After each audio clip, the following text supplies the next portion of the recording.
si Teacher Jen, ang guro ng EPP. Inanyahan ko ang lahat na magsitayo para sa ating panimulang panalangin. At Liza, maaari bang ikaw ang manguna sa panalangin? Noon, salamat po sa panibagong araw na ito upang kami ay matuto. Buksan niyo po ang aming isipan upang lubos na maintindihan ang aming mga aralin. Bigyan niyo din po ang aming mga guro, mga magulang, at mga kamag-aral ng lakas ng katawan at isipan na mas higit naming kailangan sa araw-araw sa panahong ito. Ang lahat po ng ito ay aming dinadalangin sa iyo, aming Diyos Ama. Amen. Amen. Magandang araw mga mag-aaral. Kumusta kayong lahat? Buti naman kung ganoon. Bago kayo umupo ay pulutin ang mga basurang inyong nakikita at isasaayos sa linya ang mga silya at umupo kayo ng maayos.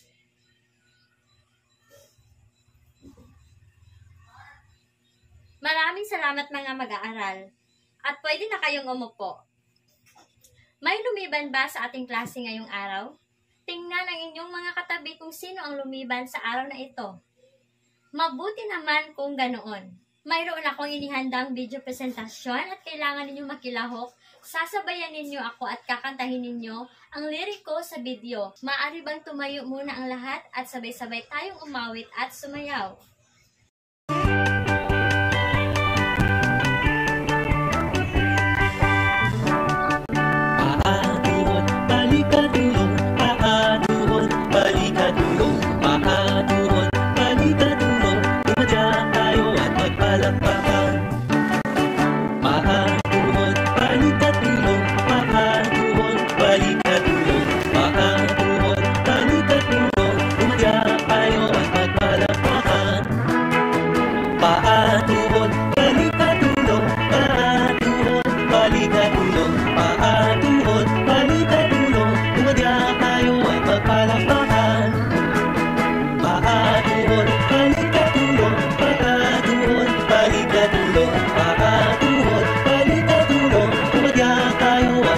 Bago tayo dumako sa ating talakayan ay magbabalik-aral muna tayo. Ano ang tinalakay natin kahapon? Yes, Angel? Mabuti. Yes, Kizzy? Magaling. Yes, Michelle? Magaling. Ang paksa nating talakayan ngayong umaga ay tungkol sa mga tungkulin sa sarili. Layunin, sa pagtatapos ng talakayan, ang mag-aaral ay naasahang nakilala ang tungkulin sa sarili, na isasagawa ng wasto ang mga tungkulin sa sarili, na isauugali ng maayos sa mga tungkulin sa sarili. Ngayon, magpapakita ako ng mga larawan. Ibigay ang mga pangalan ng mga larawan na ipapakita ko sa harapan. Ano ito mga mag-aaral? Michelle? Tumbler. Magaling. Okay, si ano ito? Salamin. Magaling. Ashley, ano ito? Tasa. Mahusay. Ano ito? Michelle. Balloon. Mahusay.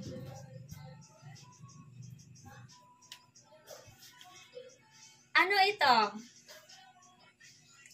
Angel.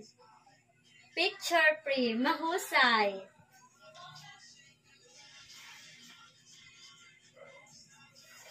Ngayon, mag-aaral. Hahatiin ko kayo sa klaseng ito sa 3 pangkat na ang bawat pangkat ay may iba't ibang katanungan na dapat magtutulungan sa kanilang mga sagot.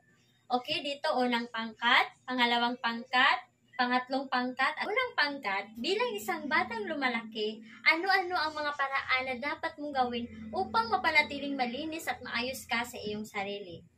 Pangalawang pangkat, ano-ano ang mga bagay ay kagamitan na dapat ikaw lamang ang gumagamit.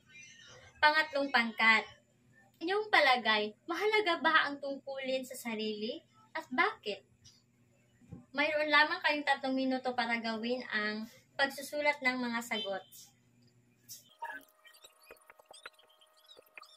Mga mag-aaral, ipasa na ang inyong papel.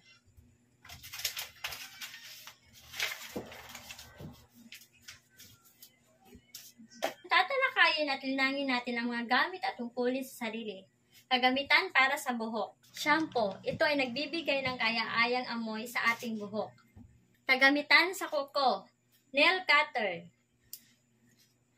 Ito ay ginagamit sa pagputol at paggugupit ng kuko sa kamay at paa. Ito ay kagamitan na maaaring gamitin ng ibang kasapi ng pamilya. Ito ang nail cutter. Sipilyo. Ito ay ginagamit kasama ang toothpaste upang linisin at tanggalin ang mga pagkaing dumikit o sumisingit sa pagitan ng mga ngipin. Pagkatapos kumain, bawat 3 buwan kailangan magpalit ng sipilyo ang bawat kasapi ng pamilya. Kagamitan sa katawan. Sabong pampaligo. Ito ay nag-aalis ng dumi at libag sa katawan at nagbibigay ng mabango at malinis na amoy sa buong katawan. Ito ay maaaring gamiting pampamilya. Bimbo, ito ay kinukuskos sa ating buong katawan. Ang bawat isa sa pamilya ay dapat may sariling bimbo. Ito ang bimbo. Tuwalya, ito ay ginagamit sa pamuna sa buong katawan pagkatapos maligo, pampatuyo. Okay mga mag-aaral, sapat lang ang titik ng tamang sagot.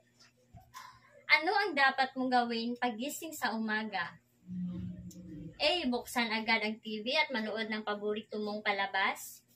B. Kunin ang iyong mga laruan. C. Maligo, magsipilyo ng ngipin, at magbihis ng malinis na damit. D. Umupo sa isang tabi at panoorin si nanay habang gumagawa. Isulat ang sagot mga mag-aaral. Pangalawa, alin sa sumusunod ang hindi mo dapat gamitin? A. Sariling tuwalya. B. Shampoo. C. Damit ng kapatid mo. D. Sipilyo ng nanay mo. Pangatlo, ano ang ibig sabihin ng tungkulin sa sarili? A. Ang responsibilidad sa ibang tao. B. Ang responsibilidad sa sarili. C. Ang responsibilidad sa lipunan. Letter D. Ang responsibilidad sa pamilya. Pang-apat, ano ang magiging epekto kung hindi sinusunod ang tungkulin sa sarili? A. Pagkakaroon ng magandang kalusugan at kasiyahan. B. Pagkakaroon ng magandang relasyon sa ibang tao. C. Pagkakaroon ng mga problema at pagkabigo sa buhay. D. Pagkakaroon ng mataas na moralidad at pagpapahalaga. Panglima, ano ang kahalagahan ng tungkulin sa sarili? A. Upang maging responsable sa ibang tao. B. Upang magkaroon ng maayos na relasyon sa ibang tao. C. Upang maging matagumpay sa buhay. Letter D. Upang pangalagaan ang sarili at magkaoroon ng sarili. Ano ang dapat mong gawin upang mapanatiling maayos at malinis ang iyong sarili? Yes, Michelle. Mahusay. Dapat mapanatiling maayos at malinis ang iyong sarili ay laging magsusuot ng malinis na damit, mag-toothbrush araw-araw. Yes, Kizzy. Maligo araw-araw para mabango si Kizzy. Magaling. Sa ilang pangungusap, paano mo ilalarawan ang iyong kamag-aral? Nancy, paano mo ilalarawan ang iyong kamag-aral? Mahusay. Siya ay malinis. Ano pa? Michelle?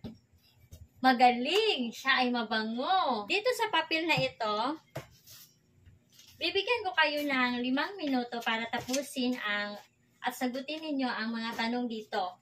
Mayroong nakalagay dito na gawain, palagi at minsan. So, lagyan ng check ang ginagawa mo palagi at X kung minsan lang. So, mayroon lamang kayong 5 minuto para sagutan itong mga tanong. Okay. Una, pagliligo. Pangalawa, paghihilamos. Pangatlo, paghihilod. Pang-4, pagputol ng kuko. Pang-5, pagpapagupit ng buhok. Pang-6, paglilinis ng kuko. Pang-7, paghuhugas ng kamay. Pang-8, pagsisipilyo sa ngipin. Pang-9, pagsusuklay ng buhok. Na kayong sumagot. Mag-aaral, ipasa nyo na sa akin ang mga papel.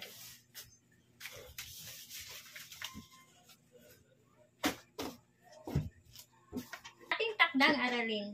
Panuto, iguhit ang masasayang mukha kung tama ang isinasaad ng pangungusap at malungkot na mukha kung mali ang isinasaad nito.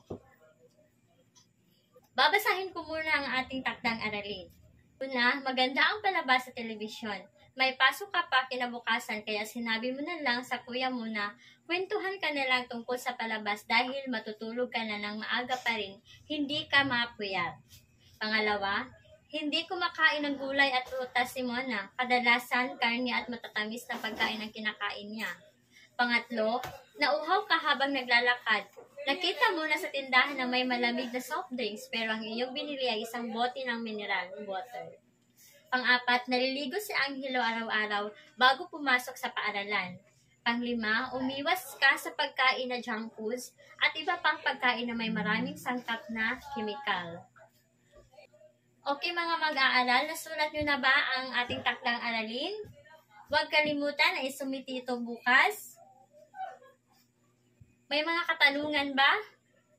Katanungan ba? Wala. Okay? Paalam mga mag-aaral. Mag-ingat kayo sa inyong pag-uwi. Bye!